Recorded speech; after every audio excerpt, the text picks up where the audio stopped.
নির্বাচনের আগেই একটি দল এই দিব ওই দিব বলছে, টিকিট দিব বলছে না।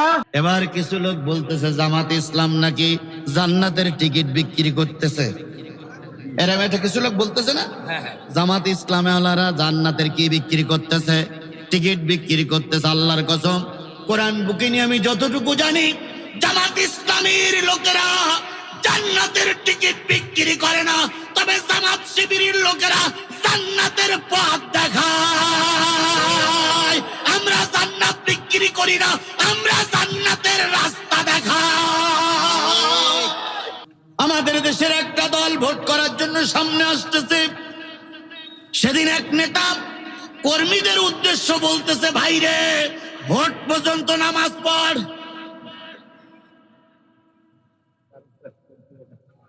কোন পর্যন্ত? ভোটের পরে আর পড়া লাগবে না, জনগণ বুঝুক আমরা নামাজি।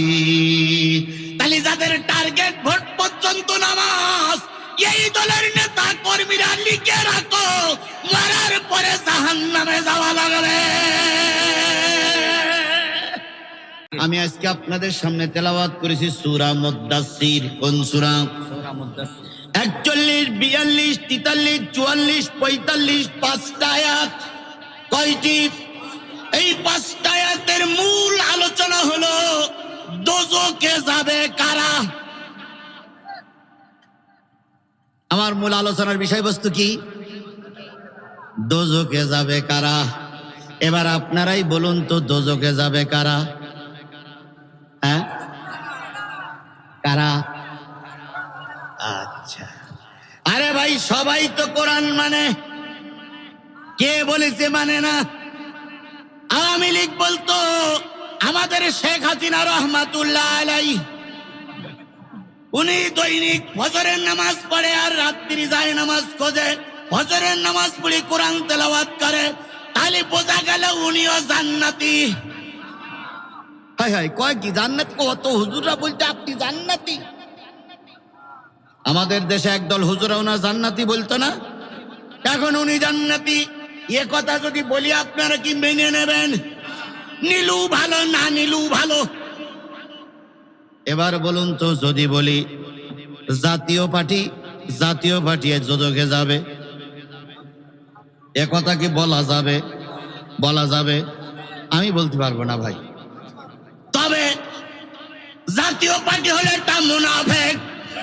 বিশ্বাস করুন, বিগত 16 বছরে যদি শেখ হাসিনার সাপোর্ট না করতো, একটা বারের জন্য শেখ হাসিনা ক্ষমতায় থাকতে পারত না।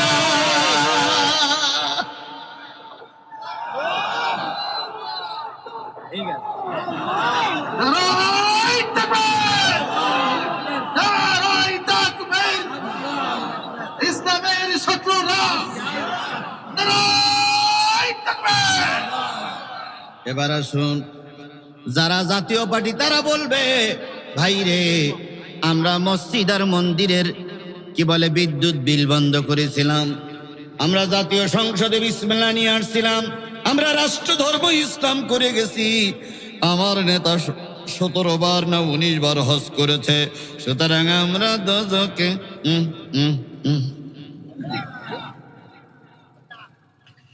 এবার দুইটা দল ক্ষমতায় যাওয়ার জন্য এখন গুতুগুতি করতেছে। একজনেরা বলতেছে আমরা আগামী নির্বাচনে 290টা আসন পাবো। একজনেরা বলছে, আমি নাম বলবো না, আপনারা তো বলার দরকার নেই, আমরা আগামীতে 290টা আসন পাবো, আগামীতে সরকার গঠন করব, তারপরও সরকার গঠন করব, তারপরও সরকার গঠন করব, তারপরও হুজুররা চিন্তা ভাবনা করবে। তাহলে বোঝা গেল 3 বারের সরকার ওরা হইয়েই গেছে। আচ্ছা শোনেন ভাই, ওনারা বলতে চাচ্ছে আমাদের দল যদি করো, আমাদের সঙ্গে তোমরা জান্নাতে যেতে পারবা।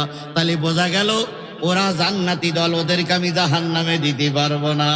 যদি ভাইরে জাহান্নামি বলে যাই, হয়তো এখন কিছুই বলবে না, কিন্তু যদি ভাই ক্ষমতায় যায়, আওয়ামী লীগ আমার নামে 20টা মামলা দিয়েছে, ওরা হয়তো 40টা মামলা দিয়েই ছাড়বে। এই জন্য ওদেরকেও জাহান্নামে দিতে পারলাম না বলে আন্তরিকভাবে দুঃখিত। এবার একটা দল আমার দেশে আছে টুপিওয়ালার দল। এই দলটার নাম নাই বলি টুপিওয়ালারা মনে করতেছে 54 বছর পরে আল্লাহ একটা সুযোগ দিয়েছে, এবার মনে হয় আমরা জান্নাতে যাব। এবার কিছু লোক বলতেছে না না না, ওরা হলো যুদ্ধ অপরাধী দল, ওরা হলো রাজাকার, ওরা হলো মৌলবাদ, ওরা হলো দেশদ্রোহী, ওরা জান্নাতে যাবে না। তাহলে এখন আওয়ামী লীগ জাহান্নামী বলতে পারতেছি না, জান্নাতিও বলতে পারতেছি না। জাতীয় পার্টি জাহান্নামী জান্নাতি বলতে পারলাম না, জাতীয়তাবাদী দল বিএনপিও জান্নাতি জাহান্নামী বলতে পারলাম না, জামাত ইসলাম জান্নাতি জাহান্নামী বলতে পারলাম না। তাহলে একটা মারামারি বেঁধে যাওয়ার সম্ভাবনা আছে না ভাই? এবার আল্লাহর কাছে বলি, আল্লাহ তাড়াতাড়ি উত্তরটা দিয়ে দাও, নতুবা থানা ঘাটায় কিন্তু লাঠি সোটা বেরি করার অবস্থা হয়েছে। এই জন্য তাড়াতাড়ি উত্তর দিয়ে দাও, যাতে করে জনগণ ঠান্ডা হয়ে যায়। তাহলে আল্লাহর উত্তর যদি সঠিক, আল্লাহর উত্তর সঠিক যদি আল্লাহর উত্তর হয়, তাহলে আওয়ামী লীগ মেনে নিতে বাধ্য যদি তার শরীরে মুসলমানের রক্ত থেকে থাকে। আল্লাহ উত্তর দেওয়ার পরে বিএনপি মেনে নেবে যদি জন্মের পরে কানে আজান হয়ে থাকে। আল্লাহর উত্তর দেওয়ার পরে জাতীয় পার্টি মেনে নেবে যদি সে মুসলমান হয়ে থাকে। আল্লাহর উত্তর দেওয়ার পরে জামাত ইসলাম মেনে নেবে যদি জামাত ইসলাম ইসলামী দল হয়। তাহলে এখন প্রশ্নটা করবো, আল্লাহ তুমি বলে দাও জাহান্নামে যাবে কারা? কার কাছে প্রশ্ন করব? এই জোরে বলেন, কার কাছে প্রশ্ন করব? কারা প্রশ্ন করবে? আমরা সবাই নাকি? হুজুর আমার পাশে বসা, মহামান্য একজন আলেম, খতিব আমার পাশে বসা, বড় বড় আলেমরা পাশে বসে আছে। আলেমরা যে মাহফিলে থাকে সেই মাহফিলে কথা বলতে গেলে হিসাব কিতাব করেই বলা লাগে। এক হুজুর এক জায়গায় ওয়াজ করতে গেছে, যে ইয়ে কমিটির কাছে জিজ্ঞেস করেছে এখানে কোনো হুজুর আছে নাই, বড় কোনো হুজুর টুজুর আছে না? তা কমিটির লোক বলছে না হুজুর, এখানে যে ওয়াজ করবেন ওইভাবে চলবে, বাক বাকুম করলেও কেউ কিছু বলবে না। সত্য বলা যায় না, বুঝে সুঝে নিয়ে। এখন হুজুর যেই বলতেছে ভাই আজকে এমন একটা ওয়াজ করবো যা আপনিও শুনেননি, আপনার 14 গোষ্ঠী শুনিনি। তো জনগণ বলছে ওই নামাজ তো আমরা শুনতে চাই। তা বলতেছে ভাই আফ্রিকার জঙ্গলে এমন একটা গাছ আছে, সেই গাছের পাতা যদি পানিতে পড়ে, পড়ার সাথে সাথে কুমির হয়ে যায়। মানুষই ধরে আর খায়, ধরে আর খায়, ধরে আর খায়। আর ওই পাতা যদি ডাঙায় পড়ে, রয়্যাল বেঙ্গল টাইগার বাঘ হয়ে যায়, ধরে আর খায়, ধরে আর খায়, ধরে আর খায়। ভাই আমি সেই পাতা গাছের গুণগান আজকে আপনাদের বর্ণনা করব, শুনতে রাজি আছেন তো? তো সবাই বলতে আশ্চর্য ব্যাপার, পানিতে পড়লে কি হয়, ডাঙায় পড়লে কি হয়, বাঘ হয়। এ তো আশ্চর্য পাতা। হুজুর সেই গাছটা কি, হুজুর সেই পাতাটা কি, হুজুর সে কোন জঙ্গলে, হুজুর আপনি কবার দেখেছেন? এই বলতে এবার হুজুর এবার বলে মোটাইতে বলতে ওয়াজ আজকে চলবে, কারণ আমার ওয়াজে ভুল ধরার মতন কেউ। হঠাৎ করে একজন বলতেছে হুজুর শুনলাম তো পাতা পানিতে পড়লে কুমির হয়, পাতা ডেঙায় পড়লে বাঘ হয়। হুজুর ওই পাতাটা যদি অর্ধেক পানিতে আর অর্ধেক ডেঙায় পড়ে তখন কি হবে? হুজুর বলতে এই যে আমার লোকমা দেওয়ার লোক আছে, হুজুর বলতে আসসালামু আলাইকুম আখিরি দাওয়ানা আলহামদুলিল্লাহি রাব্বিল আলামিন। মুসল্লিরা বলতে হুজুর আজ কয় আজকে আর হবে না, এখানে লোকমা দেওয়ার লোক আছে। সুতরাং লোকমা দেওয়া লোক থাকলে ওয়াজ বড় কঠিন হয়ে যায়। কথা বলেন ঠিক না বেঠিক?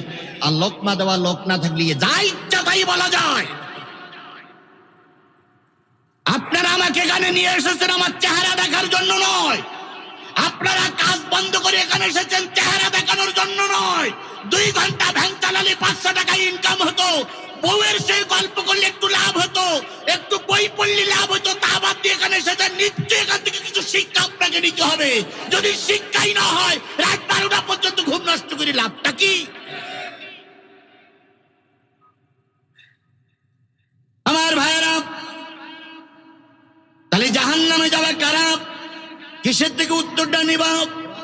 সূরা মুদ্দাসসির 41, 42, 43, 44, 45 আল্লাহ পাক বলতেছেন ফি জান্নাতিন ইয়াতাসালুনা আনিল মুজরিমিন।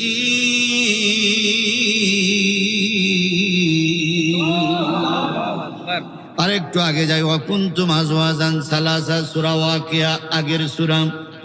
অকুনতুম আজওয়াজান সালাসা, কিয়ামতের দিন মুসিবতের কালে আল্লাহ যখন কাজী হয়ে বিচার করতে বসবেন, পৃথিবীতে যত মানুষ আছে সব মানুষগুলো তিনটা ভাগে ভাগ হবে। সালাসা মানে কত? সালাসা রাকাতাই সালাতিল মাগরিবি ফরজুল্লাহি তাআলা, তার মানে মাগরিবির কয় রাকাত?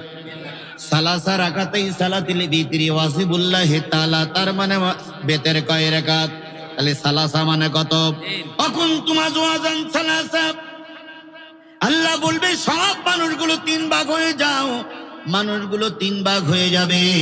আওয়ামী লীগের ভাইরা শুনবেন, বিএনপির ভাইরা শুনবেন, জাতীয় পার্টির ভাইরা শুনবেন, জামাতের ভাইরা শুনবেন, চরমনার ভাইরা শুনবেন, হেফাজতের ভাইরা শুনবেন, তাবলিগীর ভাইরা শুনবেন, আল্লামা রুহুল আমিনের ভক্তরাও শুনবেন।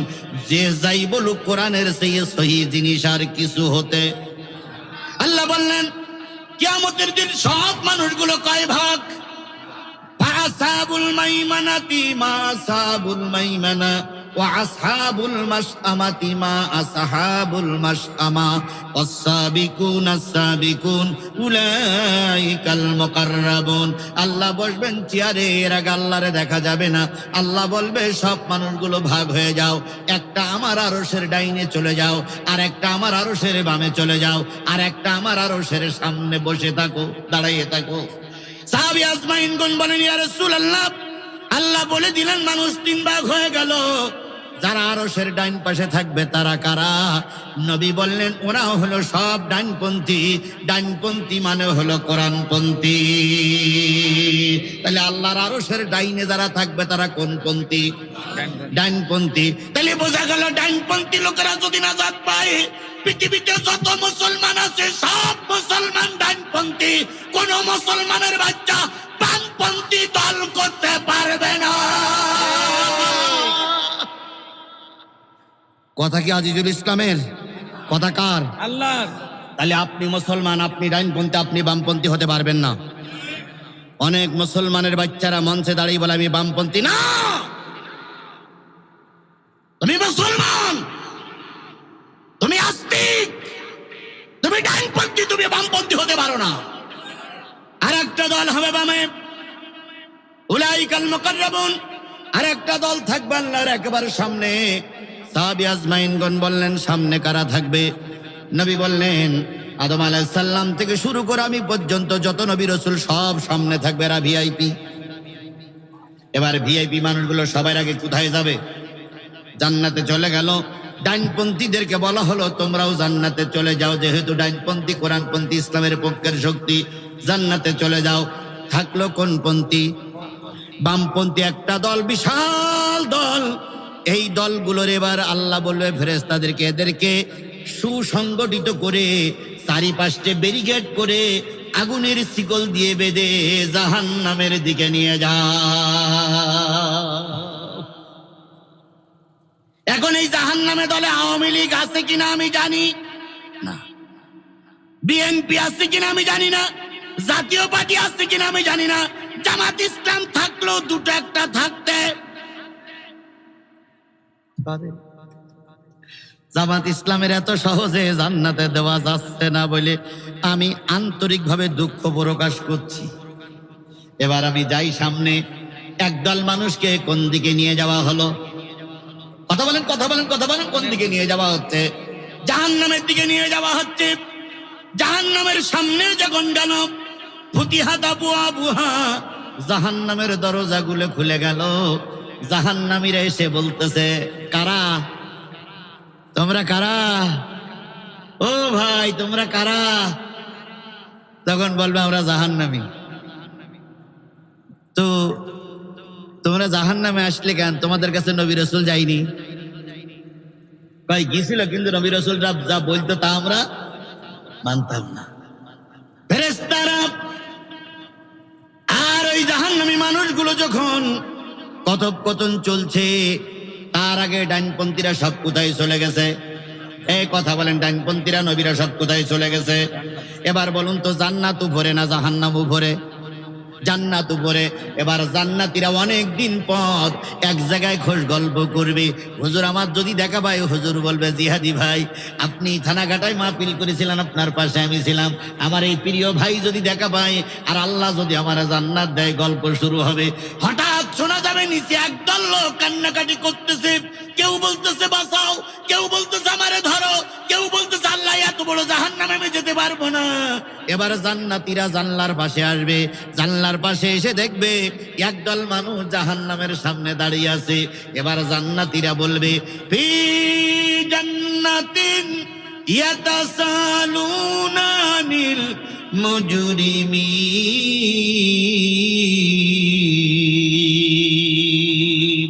অহংকারী পাপিষ্ঠ লোকদের দিকে তাকাই বলবে ভাই রে তোরা কারা রে? কয় আমরা জাহান্নামী। কি কারণে জাহান্নামে আসছিস, তোদের লাইন কয়টা? তখন ওরা বলবে আমরা 4 শ্রেণীর মানুষ দোজকে এসেছি। কয় শ্রেণী? এবার আপনি ভালো করে খেয়াল করেন, যদি ওই 4 শ্রেণী মানুষের ভিতরে আপনি থাকেন, আল্লাহর কসম পীরের মুরিদ হয়ে নাজাত পাওয়া যাবে। ওই 4 শ্রেণীর মানুষ, আল্লাহর কোরআনের এই 4 শ্রেণীর মানুষের ভিতরে আপনি যদি থাকেন, জামাতের লিডার হয়ে মাপ পাওয়া যাবে না, বড় বক্তা হয়ে নাজাত পাওয়া যাবে না। এবার যখন বলল ফেরেশতারা বলবে তোরা কারা, তখন আগের কাতার থেকে উত্তর আসবে ক্বালু লাম নাকু মিনাল মুসাল্লিন।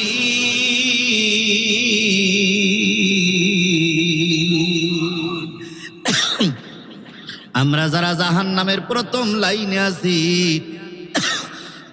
আমরা সবাই বেনামাজি। আমরা সবাই কি? এই কথা বলেন, আমরা সবাই কি?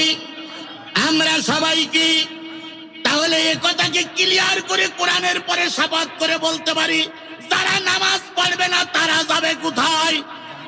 আরো জোরে বলেন, তারা যাবে কোথায়? একথা বলার অধিকার জিহাদির আছে না নাই? যেহেতু কোরআন বললো যারা নামাজ পড়বে না তারা কোথায় যাবে? জাহান্নামে যাবে। তাহলে একথা বলার অধিকার যদি আমার থাকে, তাহলে আমি বলে দিতে পারি যারা নামাজ পড়ে না তারা যাবে জাহান্নামে। আমাদের দেশের একটা দল ভোট করার জন্য সামনে আসতেছে। সেদিন এক নেতা কর্মীদের উদ্দেশ্য বলতেছে ভাই রে ভোট পর্যন্ত নামাজ পড়।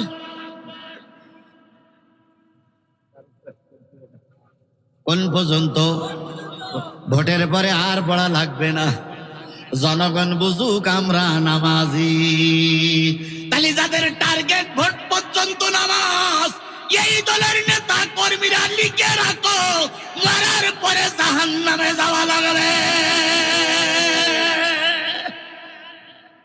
এবার কিছু লোক বলতেছে জামাত ইসলাম নাকি জান্নাতের টিকিট বিক্রি করতেছে। এরকম একটা কিছু লোক বলতেছে না, জামাত ইসলামে আল্লাহরা জান্নাতের কি বিক্রি করতেছে? টিকিট বিক্রি করতেছে। আল্লাহর কসম কোরআন বুকে নিয়ে আমি যতটুকু জানি, জামাত ইসলামের লোকেরা জান্নাতের টিকিট বিক্রি করে না, তবে জামাত শিবিরের লোকেরা জান্নাতের পথ দেখায়। আমরা জান্নাত বিক্রি করি না, আমরা জান্নাতের রাস্তা দেখাই।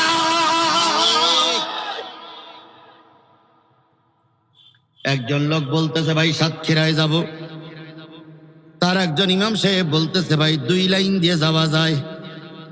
একটা লাইন এখান থেকে সোজা দিয়ে কদমতলা ব্রিজে উঠবা, বাই ঢোকবা, আর একটা লাইন এখান থেকে সোজা দিয়ে টেক্সটাইল মিলির সামনে উঠবা, তারপর কোন দিক ঢোকবা?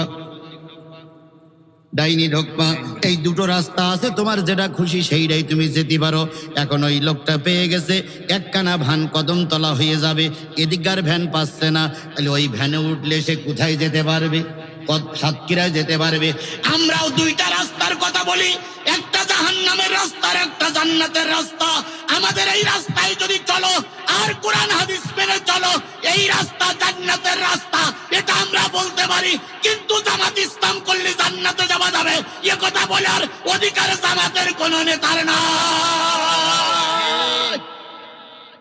জামাত ইসলামের কর্মী নামাজ পড়ে না, জামাত ইসলামের কর্মী বিড়ি টানে, জামাত ইসলামের কর্মী ঘুষ খায়, ওকে জান্নাতে যেতে পারবে? তাহলে জামাত ইসলামের নাম লেখালে জান্নাতে যাওয়া যাবে না। জান্নাতে যেতে গেলে আল্লাহ এবং রসুলের কাজ করা লাগবে। ঠিক।